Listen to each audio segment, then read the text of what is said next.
அதிகாரத்துல உட்காந்துக்காரு ஒருத்தர் விஜய்னு ஒரு கோமாளி, சாதா கோமாளி இல்ல, பாசிஸ்ட் கோமாளி.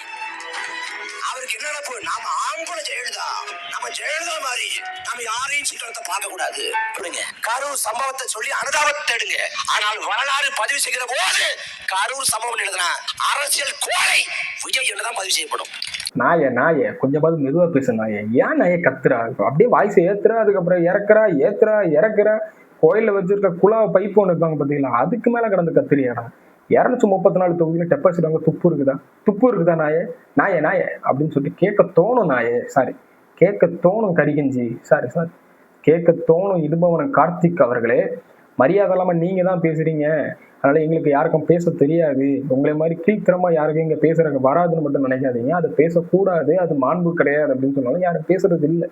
உங்களை மாதிரி கீழ்த்தரமா பேசணும் அப்படின்னு சொன்னீங்கன்னா எல்லாராலையும் பேச முடியும். சாட்டை சொல்லுவார் பார்த்தீங்களா, எங்களுக்கு கீழே இறங்கி அடிக்க தெரியும் அப்படின்னு சொல்லிட்டு.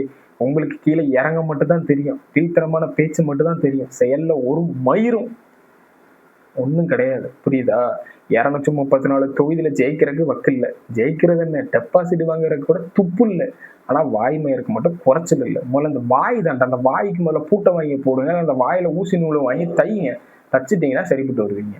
அதை விட்டுட்டு நீங்க இன்னும் இருந்துகிட்டு இந்த மாதிரி கேவலமாவும் கீழ்த்தரமாவும் உட்காந்து பேசலாம்னு நினைச்சிட்டு இருக்கீங்க அப்படின்னா, அந்த வலசர பக்கத்துல ஒரு வாத்தியாரை ஏமாத்தினார். 16 ஆண்டு காலம் ஒரு வீட்டில் வாடகை கொடுக்காம ஏமாற்ற சீமான் அந்த வீட்டுக்கு தான் போவோம். நான் பல முறை அவங்க வீட்டுக்கு போயிருப்பேன். உட்காந்துருக்கிறதுக்கு ஒரு பிளாஸ்டிக் ஸ்டூல் கூட இருக்காது சீமான் வீட்டில். இன்னைக்கு நாய்க்கு 15,000 20,000 பிஸ்கட் வாங்குறாரு. அன்னைக்கு சீமான் வீட்டுக்கு நான் போகும்போது உட்கார்றதுக்கு ஒரு 25 ரூபாய் மதிப்புள்ள ஸ்டூல் கூட இருக்காது. பாறாங்கல்ல உட்காந்து பேசுவோம். பொதுக்கூட்டத்துக்கு கூட்டி போவோம். 50 ரூபா பொதுக்கூட்டத்துக்கு கொடுத்து மீதி 5 ரூபா ஆட்டோக்கு போனால் 5 ரூபா டிஃபன் சாப்பிட்டு போவார். அவர் வாத்தியாரை மட்டுமான ஏமாத்தினாரு. வாத்தியாரை மட்டும் ஏமாத்தினா பரவாயில்லையா, தமிழ்நாட்டு மக்களை ஏமாத்துறாரு. தமிழ்நாட்டு மக்களை மட்டும் ஏமாத்தல, அவரோட நாம் தமிழ் தம்பிகள்னு சொல்லிட்டு ஒரு சில பேர் கூடயே சுத்திட்டு இருக்கிறாங்க பாத்தீங்களா, அவங்களையும் சேர்த்துதான் ஏமாத்திட்டு இருக்காங்க. தமிழ்நாட்டு மக்களுக்காக பேசுறோம், தமிழகத்துக்காக பேசுறோம், தமிழ் தேசியம் அப்படின்னு சொல்லிக்கிட்டு ஒரு உருட்டி இருக்கிற மக்கள் கிட்ட எல்லாம் திறநிதின்னு சொல்ற ஒரு பிச்சை வாங்கி அந்த பிச்சையில என்ன பண்றான்னு சொல்லிட்டு கணக்கும் காட்டாம, கணக்கு கேட்டா இருக்கிற அத்தனை பேரையும் வச்சு பொழந்து கட்டுறது. இருக்கிற கமெண்ட் செக்ஷன்லாம், உங்க அண்ணன் திறநிதி கணக்கை காட்டுறா, நாங்க எதுக்கு காட்டணும், மத்தவங்கலாம் காட்டுறாங்க. மத்தவங்க வேற எதையாவது வழியில சம்பாதிச்சுக்கிட்டு வேற ஏதாவது பார்ட்டி ஃபண்டுன்னு சொல்லிட்டு ஒரு பேர்ல வாங்கி கட்சி நடத்திட்டு இருக்காண்டா. உங்க அண்ணன் எதை வச்சுடா நடத்துறாரு, பொதுமக்கள் துட்டை தாண்டா வாங்கி நடத்துறாரு. அப்ப அது கணக்கு கேட்டா உன் காசை தாண்டா கொடுக்குறா, அது கணக்கு கேட்க மாட்டியாடா அப்படின்னு கேட்டா அதெல்லாம் கிடையாது. எங்க அண்ணன் நல்ல விதமா செலவு பண்ணுவாரு. உங்க அண்ணன் கார் வாங்கி இருக்கிறாடா, யாரு கொடுத்த காசுல கார் வாங்குறாடா, உங்க அண்ணன் சோத்துக்க பிச்சை எடுக்கிறேன், அங்க அவன் போட்டு விடுறான் இவன் போட்டு விடான், அதை வச்சு நானே வாழ்றேன் அப்படின்னு சொல்லிட்டு அவன் பையனை அமெரிக்கன் காலேஜ் எல்லாம் படிக்க வைக்கிறான் அப்படின்னு கேட்டா, அண்ணன் அதெல்லாம் முன்னாடி டைரக்டரா இருந்தாரு, அப்ப சம்பாதிச்ச காசு அப்படின்னு சொல்லிடுறான். சரி, அதெல்லாம் இருக்குறா. உங்களெல்லாம் ஆடு மாடு மேய்க்கிற தொழில கவர்மெண்ட் வேலை சொல்றாரு, ஆடு மாடு மேய்க்க சொல்றாரு, அது ஒண்ணு அவ்வளவு கீழ்த்தரமான வேலை கிடையாதுன்னு சொல்றாங்க அப்படின்னு சொன்னா, ஆமாப்பா அதெல்லாம் கீழ்த்தரமான வேலை கிடையாது, எஸ் கீழ்த்தரமான வேலை கிடையாது அப்படின்னு சொல்றாங்க. சரி, அதே அண்ணன் வாயால என் பையனை நான் ஆடு மாடு மேய்க்க தான் விட்டுருக்கேன், ஒரு 50 மாடு 50 ஆடு ஒரு 100 கோழி வாங்கி விட்டுருக்கேன், அதுதான் என் பையன் மேய்ச்சிட்டு இருக்கான்னு சொல்லிட்டு சொல்லுப்பா அப்படின்னு கேட்டா அதுவும் கிடையாது. சரி, உங்க அண்ணன் விவசாயியை பத்தி இவ்வளவுக்குள்ள பேசுறாங்களா, என்னைக்காவது ஒரு ஏக்கர்ல வேண்டாம், ஒரு அரை ஏக்கர்ல இடம் வாங்கி போட்டு அதுல இந்த மாதிரி விவசாயம் இப்படிதான் பண்ணணும், இந்த மரத்துக்கு இதான் போடணும், இவ்வளவு இயற்கை விவசாயம் என்னன்னு சொல்லி கொடுன்னு கேட்டா அதெல்லாம் பண்ண முடியாது. அண்ணன் வாயில தான் சொல்லுவாரு, எதுவும் சொல்ல மாட்டான். சரிப்பா ஓகே, ஒரு சில டைம்ல தொழிற்சாலைலாம் இருக்கு, அந்த தொழிற்சாலை இருக்கக்கூடாது அப்படி இப்படின்னு வாய்க்கிலேயே பேசுறாருப்பா,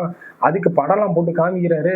ஒரு நாள் அந்த கம்பெனி பக்கத்துல போய் ஒரு ப்ரொடெஸ்ட் பண்ணி இந்த கம்பெனி வேணாம்னு சொல்லிட்டு ஒரு இதா நிற்போம் அப்படின்னு சொல்லிட்டு மக்களுக்காக நிற்போம்னா நிக்க மாட்டேங்கிறாரு. அதுக்கு பதிலாக எங்கேயாவது ஒரு இடத்துல போராட்டம் நடந்துட்டு இருக்கோம் ஆல்ரெடி ஒரு கம்பெனில, அங்க போய் நிக்கிறாரு.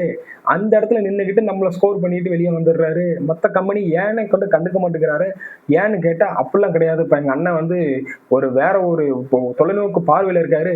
அண்ணன் கையில நீங்க நாட்டை கொடுத்து பாருங்க, அண்ணன் கையில சிக்கிச்சுன்னா இந்த நாடு சின்ன பணமாயிராது, நாடே தொலைஞ்சு போயிடும். தமிழ்நாடுன்னு ஒரு நாடை குழி தோண்டி புதைச்சிக்கிட்டு போயிட வேண்டியதுதான். அத்தனை பேர் ஏற்கனவே ஏடிஎம்கேன்னு ஒரு கட்சி குழி தோண்டி ஒரு ஆள் புதைச்சாரு பார்த்தீங்களா, அந்த மாதிரி இவர் உங்க அண்ணன் தமிழ்நாட்டுன்னு ஒரு மேப்ல இல்லாத அளவுக்கு உங்க அண்ணன் பிரிச்சு கொண்டு போய் தமிழ்நாட்டு நாடாவே மாத்திருவாரு அப்படின்னு சொல்லிட்டு இங்க நிறைய பேர் உருட்டிட்டு இருக்கிறீங்க.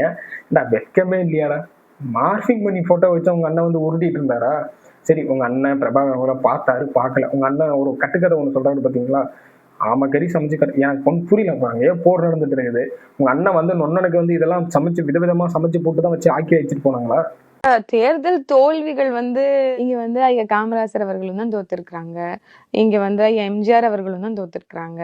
இங்க ஏற்கனவே கடந்த காலத்துல இருந்த முன்னோர்கள் எத்தனையோ ஆளுமை மிக்க அரசியல்வாதிகள், பெரிய செல்வாக்கு, ஏன் அறிஞர் அண்ணா அவர்கள் எடுத்துக்கோங்க, அவருக்கு வந்து கின்னஸ் வேர்ல்ட் ரெக்கார்ட்ல வந்து இடம் இருக்கான். அவ்வளவு பெரிய கூட்டம் வந்து அவருடைய இறப்புக்கு வந்துச்சு. அவருமே தான் தோத்திருக்கிறாரு, திருப்பி வெற்றி பெற்றிருக்காங்க. வெற்றி தோல்வி இருக்கு. இங்க வெற்றியை பத்தி நான் பேசுறேன். அசிங்கப்படுறதுக்குன்னே சொல்லிட்டு நாம் தமிழர் கட்சியில் அத்தனை பேர் இருப்பாங்க போல. எனக்கு ஒன்றும் புரியல. ஒரு டிபேட் போறீங்கன்னா அங்கேயே அசிங்கப்படுறீங்க, ஒரு இன்டர்வியூ இருந்துச்சுன்னா அங்கேயே அசிங்கப்படுறீங்க, ஒரு இவ்வளோ அத்தனை பேரை சேர்ந்து அசிங்கப்படுறீங்க. அப்படி அசிங்கப்பட்டு எவ்வளவு தைரியமா நீங்க ஒரு இன்டர்வியூலாம் கொடுக்க முடியுது? இதுக்கே உங்களுக்கு பாராட்டு கொடுக்கணுங்க. எவ்வளவு அசிங்கப்பட்டாலும் இவங்க வந்து திரும்ப திரும்ப இன்டர்வியூ கொடுத்துக்கிட்டு இந்த மாதிரி கண்டென்ட் கொடுத்துட்டு இருக்காங்கன்னா சூப்பர். அதே மாதிரி உங்க நொன்ன, அதாவது உங்க அண்ணன் சீமான் அவர்கள் வந்து சொல்றாங்க பாத்தீங்களா, தமிழ்நாட்டு மக்களுக்காக நாங்க அவ்வளவு போராடுறோம், தமிழ்நாட்டு மக்களுக்கு நம்ம தமிழ் தேசியத்துக்கான தலைவரை வந்து யாருக்குமே தெரியாது, நான் வந்ததுக்கு அப்புறம் தான் கத்தி கத்தி கத்தி நிறைய பேர் வந்து இத வந்து தமிழ்நாட்டு அந்த மக்களுக்கே தெரியும், இப்படி ஒருத்தங்க இருக்காங்க அப்படின்னு சொல்லிட்டு உலகம் முழுதும் பரவ வச்சதே நான் தான், அப்படி இப்படி இப்படி தமிழ்நாட்டு மக்களுக்காக நான் மட்டும் தான் இருக்கேன், தமிழ் தேசியத்துக்காக நான் மட்டும் தான் இருக்கிறேன் அப்படின்னு சொல்லிட்டு உங்க நொன்ன உட்காந்து வாய்க்கிலேயே உட்காந்து பேசுறாருலாம். உங்க அண்ணன் நான் வாய்க்கிலேயே உட்காந்து பேசுறாருல, இதை வச்சு ஒரு அரசியல் பொழப்பு நடத்துறாரு பாத்தீங்களா? கேவலமும் இல்லாம வெக்கமும் இல்லாம துப்பு கட்டத்தனமா உட்காந்துக்கிட்டு உங்க அண்ணன் உட்காந்து பண்ணிட்டு இருக்காரு பாத்தீங்களா? அதுக்கு ஒரு எக்ஸ்பிளைன் அப்ப ஒண்ணு பாக்கலாமா? இல்லைங்க, இன்னைக்கு வரிசைப்படுத்தி எனக்கு பேர்ல சொல்ல முடியும். தேசிய தலைவரை இன்னைக்கு கொண்டு போய் சேர்த்தது நாம் தமிழருடைய பங்கு பெரிய பங்கு. ஆமா, அதுக்கு முன்னாடி தேசிய தலைவர் யாருக்கும் தெரியாதுதான், உண்மைதான், ஒத்துக்கிறேன். தெரியாதுங்க, யாருங்க அவரு தேசிய தலைவர் யாருங்க சொல்லுங்க நீங்களே. தெரியாதுல்ல, யாருக்கும் தெரியாதுல்ல. தேசிய தலைவர் புகைப்படம்லாம் சீமான் அவருக்கு முன்னாடி எல்லாம் யாருமே வீட்டுல மாட்டி வைக்கல, இல்ல யாருக்குமே தெரியாதுல்ல. தேசிய தலைவர் தெரியாதனால தானே சீமானுங்கிற நபர் யாருன்னே தெரியாம இருக்கும்போது 19 தமிழை தீக்குளிச்சு இறந்ததெல்லாம் தேசிய தலைவர் தெரியாம தானே. ஏன் காரைக்குடியே சீமான ஆட்சிக்கு வந்து போட்டி போட்டதுனால தான் தெரிஞ்சுது. அதுக்கு முன்னாடி உலக மேப்ல தெரியாதுல்ல, தெரியாதுங்க. காரு ஃபார்ச்சுனர் காரு எப்படி தெரிய வந்துச்சு? சீமான் வாங்கினதுக்கு அப்புறம் தானே ஃபார்ச்சுனர், டொயோட்டா ஃபார்ச்சுனர்னு ஒரு காரே எல்லாருக்கும் தெரிய வந்துச்சு. இது பேர் நார்சிஸ்டிக் பர்சனாலிட்டி டிஸார்டர். இதை வந்து நீங்க அங்கீகரிச்சுட்டு ஆதரிச்சுட்டு உட்காந்துட்டு இருந்தீங்கன்னா, அதை ஏத்துக்கிட்டு இருந்தீங்கன்னா, இது என்ன, இது தலைவரை இழிவுபடுத்துறது இல்லையா? நானும் பல்ல கடிச்சிட்டு போயிட்டு இருக்கேன் இந்த விஷயத்துலாம். தலைவரை தூக்கி பிடிச்சதுனாலதான் சீமான், புரிஞ்சுக்கோங்க. தலைவரை தூக்கி பிடிச்சதுனாலதான் சீமான். சீமான் தூக்கி பிடிச்சதுனால தலைவர் இல்ல. தயவு செஞ்சு இதை மண்டையில ஏத்துங்க, தலைக்கணத்தை மண்டையில ஏத்தாதீங்க. நம்ம எவ்வளவுங்க சொல்ல முடியும்? இதெல்லாம் வேண்டாங்க, இப்படி பேசாதீங்க. பொறுத்து தான் போறோம் எல்லா தமிழ்